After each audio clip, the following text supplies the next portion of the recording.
예, 오늘의 시황 브리핑 시작하겠습니다. 반도체 불확실성이 완화가 됐다. 뭐 삼성자가 추가적인 파운드리 수주가 기대된다 이러면서 이제 올라가긴 했는데, 다만 이제 다른 대형주들까지 올라갈 만한 재료가 없었고요. 그리고 또 이제 미국 지표 둔화가 좀 나타나다 보니까 계속해서 올라갈 정도 상황은 아닌 것 같다. 좀 시장이 조심스러워진 이제 그런 모습을 보였고, 반면에 이제 코스닥은 이번 주 5거래일 모두 올랐고요. 그리고 5거래일 모두 상승 종목이 더 많았습니다. 특히 이제 소부장 종목들이 이제 강세를 보였고, 엔터주 올라가고, 이렇게 해서 뭐 주도주와 어떤 시장 흐름이 잡히는 이제 그런 모습이 나타났죠.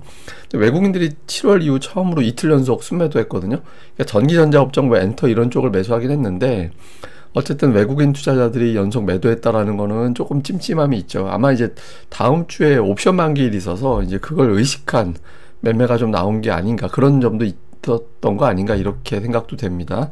그리고 업종으로는 종목별로 차별화가 되게 컸어요. 그러니까 막 앞서 말씀드린 대로 삼성전자는 올라가는데 SK하이닉스는 빠지고, 그다음에 뭐 엔터, 소부장 정도는 올라갔는데 화학이나 방사는 빠지고, 그래서 업종 내, 또 이제 업종 내에서 종목들별로 좀 차이가 많이 나는, 또 실적 결과에 따라서, 뉴스에 따라서 좀 변동성이 유난하게 컸던 이제 그런 하루였던 것 같습니다. 뭐 코스피 지수는 결국 주봉으로는 3210에서 마감이 됐고, 지난주에 5주선 깼었는데 바로 이제 만회가 되면서 이제 올라왔죠. 근데 이제 장중에 오늘 흐름을 좀 보면, 이건 뭐 저만 보는 차트긴 합니다만, 이제 일본 차트에서 300선 아래 머무는 시간이 길었거든요. 그러니까 그 오전에 보면 300선 아래로 누르면 자꾸 튕겨 올라가는 그런 시도가 있었잖아요. 근데 이게 어떤 의미냐면, 300선은 선물의 매도 힘이 세냐, 현물의 매수 힘이 더 세냐, 이거 기준으로 보는 게 저는 300선으로 보거든요. 근데 이제 오후 들어서 보니까 이제 거의 좀 찍어 누르는 힘이 더 강한 것 같더라고요. 그러니까 막판에 올라오긴 했는데 뭐 종가는 또 딱 그 아래서 마감됐잖아요. 그래서 아마 추정을 해보면 다음 주 이제 옵션 만기도 있고 해서, 또 오늘 딱히 시장이 크게 올라갈 만한 뉴스는 없었잖아요. 그래서 좀 조심스럽고, 다음 주 옵션 만기도 있고 하니까 그냥 차분하게 좀 지켜보자, 그러니까 이런 흐름이 나타났던 것 같고요. 코스닥은 오늘도 올라가서 5일 연속해서 올랐고, 좀 21선 아래쪽에 있는 게 찝찝했는데 21선 위로 올라갔습니다. 그러니까 저는 계속 뭐 반복적으로 말씀드리면 7월 말에 뭔가 좀 하려고 했던 것 같은데, 그게 이제 갑자기 세법 개정안 이슈 빵 터지면서 이제 밀려버렸거든요. 그래서 저거 단계 복원 안 되면 굉장히 아깝다, 어렵겠다 싶었는데 다행스럽게 올라왔습니다. 오늘 이제 그 이상까지 올라오는 이제 그런 모습이 나왔고, 또 이제 상승 종목수가 이번 주 내내 많았어요. 물론 이제 요일별로 상승 종목수가 화요일 이후에는 계속 줄어들긴 했거든요. 예, 근데 아직도 보시면 ADR은 높지 않아요. 그러니까 75 밑이 이제 과매도인데, 82 정도면은 뭐 이렇게 과매도는 아니지만 뭐 이렇게 가격 부담이 있는 수치가 전혀 아니거든요. 그래서 코스닥은 다음 주에도 뭐 계속 내내 뭐 하락한다든가 이런 분위기보다는 상승 종목 수가 많은 날이 자주 등장할 수는 있다, 그 정도는 된다, 뭐 이렇게 이제 보면 될 것 같아서 코스닥의 종목 장세를 조금 더 주목을 해봐야 되는 시기가 아닌가, 이렇게 봐야겠습니다. 뭐 중요한 뉴스를 보면, 우선 이제 그 미국 상무부 장관이 미국의 공장 지으면 반도체는 무관세다, 그러니까 이게 이제 시장에서 논란이 있었거든요. 그러니까 미국에서 공장이 있는, 또 미국에서 생산된 반도체만 무관세냐, 아니면 이제 한국 공장에서 만들고 그게 예를 들어서 동남아로 갔다가 동남아에 있는 어떤 전자제품에 조립이 돼서 미국으로 가면 또 어떻게 되냐, 이게 논란이 좀 있거든요. 근데 아마 지금 추정을 해보면 어쨌든 미국에 공장 짓고 있는 업체들은 무관세인 것 같다, 뭐 이렇게 또 해석이 돼서 뭐 반도체 변수는 지나간 것 같다, 이렇게 좀 해석이 된 것 같고요. 또 어제 이제 내심 일본이 자동차 관세를 비롯해서 뭔가 좀 변수가 있었으면 좋겠다, 이런 생각이 있긴 했는데, 뭐 이게 일본인 15% 플러스 알파로 이제 알려져가지고 난리가 났었잖아요. 근데 이거는 이제 아니다. 또 뭐 자동차도 원래 뭐 2.5 플러스 12.5 품목관세에서 15% 원래대로 다 그대로 이제 다시 되돌아가는, 예, 수정이 되는 그런 모습이 나왔죠. 그래서 이 뉴스는 그냥 지나간 뉴스가 돼버렸고, 그다음에 연준 인사들 이제 속속 나오는데, 일단 차기 의장은 누군지 아직 확정은 안 된 것 같습니다. 근데 이제 크리스토퍼 월러가 되면 시장에서는 그런 대로 괜찮다고 보는 것 같아요. 왜냐하면 이제 이 사람이 뭐 금리 인하를 주장했다 이런 측면도 있지만, 그 케빈 에셋이라든가 케빈 워시라든가 이런 사람들 백악관 사람들이잖아요. 근데 이 사람들이 연준 의장이 되면 연준의 독립성이 의심이 되고 연준 흔들기가 나오고 이렇게 되면 금융시장이 조금 부정적으로 반응할 가능성이 있었거든요. 그래서 원화가 되는 게 그나마 좀 난 것 같다. 그러니까 이런 분위기가 있고, 또 스티브 미란이 이제 연준 이사로 지명된다라고 하는데, 이 사람은 그 예전에 이제 하여튼 뭐 제2의 플라자 합의 막 이런 거 설계하고 이번 이제 관세 이것도 이 사람이 설계한 걸로 알려져 있잖아요. 그러니까 시장에서는 좀 궁금함이 있는 사람이긴 한데, 어쨌든 연준 인사들이 이제 속속 누가 될지가 이렇게 조금씩 후보군이 좁혀지거나 결정이 되거나 이제 이렇게 되고 있거든요. 그래서 이후에 이제 금리도 좀 변수가 될 것 같습니다. 그러니까 당장 이제 스티브 미란이 확정되고 나서 오늘 저녁에 이제 미증시에서 금리가 어떻게 돌아가는지 이것도 좀 잘 봐야 될 것 같습니다. 그 다음에 이제 종목 뉴스는 삼성이 오늘도 플러스가 났잖아요. 그래서 그 퀄컴도 수주할 수도 있을 것 같다. 뭐 시장에서는 일단 테슬라, 그 다음에 애플 이제 수주했는데 퀄컴까지 받는 전부 다 이제 미국 기업들이죠. 근데 어쨌든 파운드리가 뭔가 돌아가는 것 같은데 뭐 이런 기대감이 좀 계속 나오고 있잖아요. 그래서 이거 이제 삼성전자가 올라가는 이유가 됐고, 삼성전자 올라갈 때 반대쪽 지수가 뭔가가 나오게 돼 있거든요. 근데 오늘 같은 경우는 방산주가 그 역할을 했죠. 뭐 실적이 나쁘고 그럴 건 아닌데 비싸다. 예, 그러니까 뭐 다른 나라들 그 실적 대비 밸류 따져놓고 보면 좀 비싼 것 같아. 그러니까 이런 보고서가 나오면서 이제 그 방산주들이 오늘 좀 약세를 보이는 이제 그런 모습을 보였고, 그 다음에 은근히 올라가는 거. 그러니까 파라다이스가 이제 실적도 좋고 앞으로 그 중국 관광객 유입이 되면 또 더 실적이 좋아질 것 같다. 뭐 이런 평가가 나오면서 계속 올라가는 그런 이제 흐름이 나왔고, 그 다음에 이제 오늘 그 LG 에너지 솔루션하고 LG화학 이건 다음 주에도 좀 변수로 봐야 될 것 같은데, 그 LG화학이 오늘 많이 빠지고 LG 에너지 솔루션도 빠졌잖아요. 그러니까 두 종목이 연결이 돼버린 건데, 이제 LG화학은 본업 실적이 안 좋다. 이게 있었고, 그다음에 LG 에너지 솔루션의 지분, 보유하고 있는 지분을 팔아서 좀 활용을 해야 되지 않나? 이런 어떤 내용들이 알려졌죠. 이렇게 되면 LG 에너지 솔루션은 우리가 보통 오버행 이슈라고 합니다만은 어디선가 지분이 갑자기 나오게 되면 유통 주식이 늘어나게 되는 거는 또 고민이 되잖아요. 그래서 LG화학과 LG에너지 솔루션이 하락한 게 오늘 지수에 부분적으로 영향을 좀 준 걸로 보여집니다. 특징들은 이제 미국에서는 그 제일 오른쪽에 있는 게 마이크론 테크놀로지인데 이제 최근 들어서 올라가고 있는 모습이고, 두 번째는 이제 폴로 알프로렌이라는 종목인데 이게 빠지고, 그다음에 일라이릴리 급락하고 이렇게 구분이 좀 됐잖아요. 그러니까 미국에서도 지금 차별화가 되게 심하게 나오고 있거든요. 예를 들어서 그리고 폴로 같은 경우는 주가가 되게 강했던 종목이에요.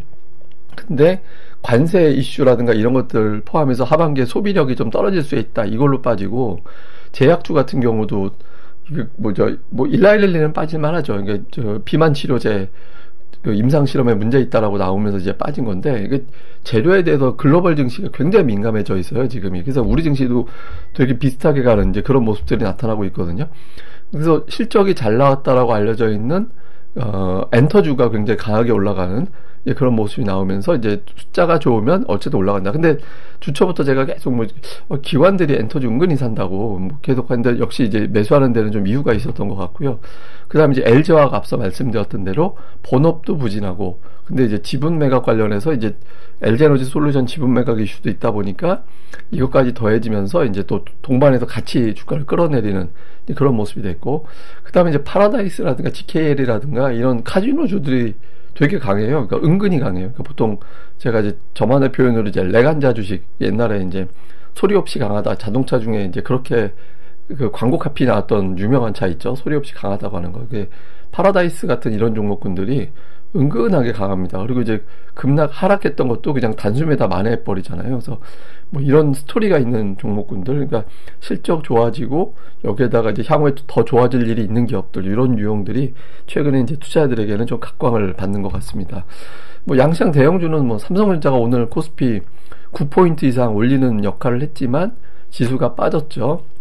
뭐 하이닉스, LG에너지 솔루션, 하나에어로 뭐 이 세 종목이 거의 10포인트 정도 떨어뜨리는 이제 그런 역할을 해서 전체적으로 삼성전자 하나로 이제 맞기에는 좀 어려운 그런 상황이었고, 코스닥은 이제 대형주 쪽은 좀 부진했는데 그 반도체라든가 엔터라든가 이런 종목군들이 연합군이 돼서 대형주들 일부 좀 부진했던 거를 상쇄시키는 예, 그런 역할을 좀 했습니다.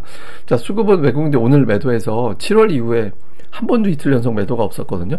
근데 오늘 이제 외국인들 이틀 연속 매도를 해서 뭔가 조금 찜찜함은 있긴 했죠. 근데 뭐 선물이나 옵션 봐서는 뭐 이렇게 하락 쪽으로 강하게 베팅하는 것 같지는 않고요. 그리고 이제 종목군으로 보면 외국인들이 오늘 전기전자 업종은 되게 많이 샀어요. 그러니까 그 2,002억 원, 월드컵이네요. 그러니까 하여튼 2,002억 원 그 매수를 하면서 오늘 전기전자 업종을 빼면 3,000억 이상 매도한 건데 어쨌든 매수했고, 또 중형주, 소형주는 매수했어요. 그러니까 제가 보기에는 그래서 대형주 매수하고 전기전자 매수하고 나머지 대형주를 찍어 누른 거잖아요. 그러니까 추정을 해보면 아마 다음 주 옵션 만기를 의식한 것도 좀 있지 않나. 예, 그렇게 생각이 됩니다. 특히 또 옵션 만기일이 그 다음이 휴장이라서 바로, 예, 이게 다음 주 거래일이 며칠 안 되거든요. 하루 적잖아요. 그래서 아마 이제 이래저래 해서 좀 지수를 조금 가둬둘 필요가 있지 않나. 포지션 봐도 약간 좀 갇혀있는 느낌이긴 하거든요. 그래서 아마 그것도 영향을 좀 준 것 같습니다.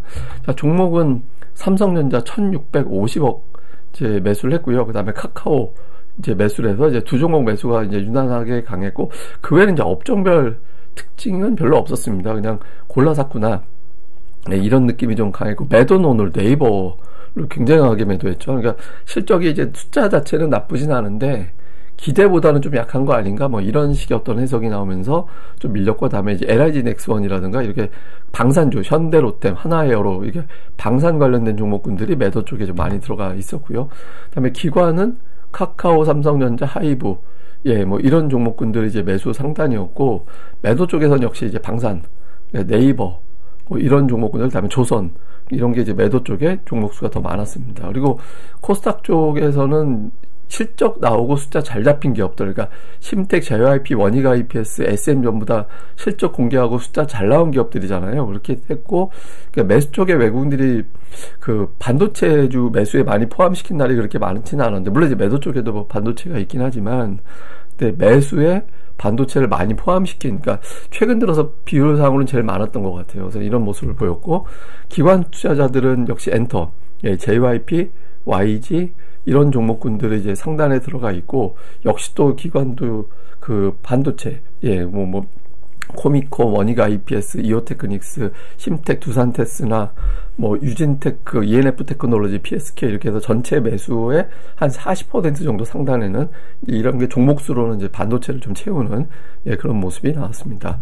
자, 뭐 주식시장 요약을 좀 해보면, 이제 연준 후임자가 지명이 되거나 좀 유력한 사람들이 압축이 되고 있는 과정이잖아요. 그래서 금리가 어떻게 돌아가는지 되게 중요할 것 같고요. 그리고 최근에 이제 미국은 반도체하고 애플이 주가를 올리는 이제 그런 양상이었거든요. 근데 이게 이제 뭐 지속성이 있을 거냐, 이제 다른 종목들이 조금 움직여주는 것도 좋거든요. 그래서 이렇게 메인 주도주가 있고 다른 것들이 딸려가서 계속 지수를 뒷받침해주는 게 좋습니다. 그러니까 그런 흐름이 나오게 되는지, 그러니까 다른 빅테크들이 또 움직여주는지 볼 필요가 있고, 그 다음에 우리는 이제 정책 쇼크는 완전히 회복이 돼서 제자리로 올라왔잖아요. 근데 돌파하려면 뭔가가 필요하다. 그러니까 뭔가 큰 재료 또는 대형주의 어떤 큰 움직임, 이런 것들이 필요하거든요. 그래서 삼성전자가 좀 의미가 있는데, 제가 뭐 이번 주에서 삼성전자 되게 중요한 위치 같다고 계속 말씀을 드렸었잖아요. 근데 이제 중요한 위치에서 이제 올라서게 된 건데, 뭐 이거 갖고는 부족하고, 어쨌든 삼성전자가 올려주든 뭐 다른 종목이 등장하든 지금은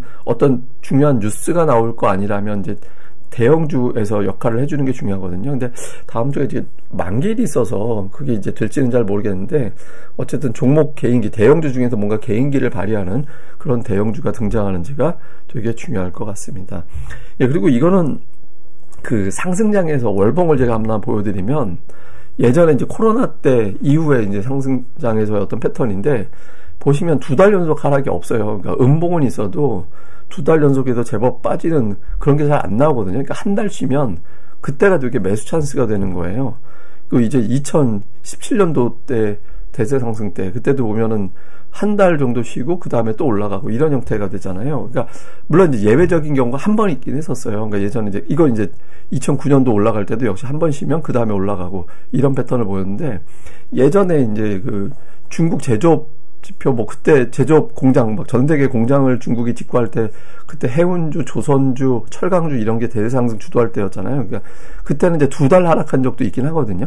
근데 그건 이제 되게 특이한 케이스고, 웬만하면 한 달 하락하면 그 다음 달에 올라가요, 강세장에서는. 그러니까 이제 예를 들어서 제가 이 얘기를 왜 드리냐면, 그러니까 지금이 뭐 보면 3월에 한번 빠지고 그 다음에 올라가잖아요. 그래서 만약에 하락이 나오면 이번 달 아직 올라갈지 내려갈지 모르는데 현재까지는 월봉으로 하락 상태거든요. 그래서 보통은 이런 게 나오면 상승장에서는 그러니까 종목들을 추리고 다시 올라가는 준비하는 걸로 활용하는 게 되게 좋긴 합니다. 그래서 근데 이제 이래 놓고 다음 달에도 만약에 한 초반 이후까지 하락한다 그러면 이제 장이 끝난 거예요. 보통 일반적인 통계적으로는. 그래서 일단 뭐 그런 경우도 열어두되 보통 강세장에서 조정이 나온다라면 그때는 이제 종목을 좀 추려서 한번 재편해 놓는 그런 기회로 삼아보는 것도 이제 좋은 거라서 좀 시장이 혹시라도 좀 흔들린다 이렇게 버리면 이제 포트폴리오를 잘 짜는, 그러니까 왜냐면 강세장이라는 전제는 다 가는 게 강세장이 아니라 주도주가 골라서 올라가서 시장을 끌어올리는 그게 강세장이거든요. 그러니까 차별화가 되게 심한 특성이 있습니다. 그래서 그런 걸 또 업종별로 수급이 어떻게 돌아가는지 이런 걸 또 자꾸 챙겨두는 그런 시간으로 활용하는 게 되게 좋을 것 같습니다. 예, 저는 또 다음에 뵙겠습니다. 이 방송 구독하기와 좋아요 꼭 부탁드립니다. 감사합니다.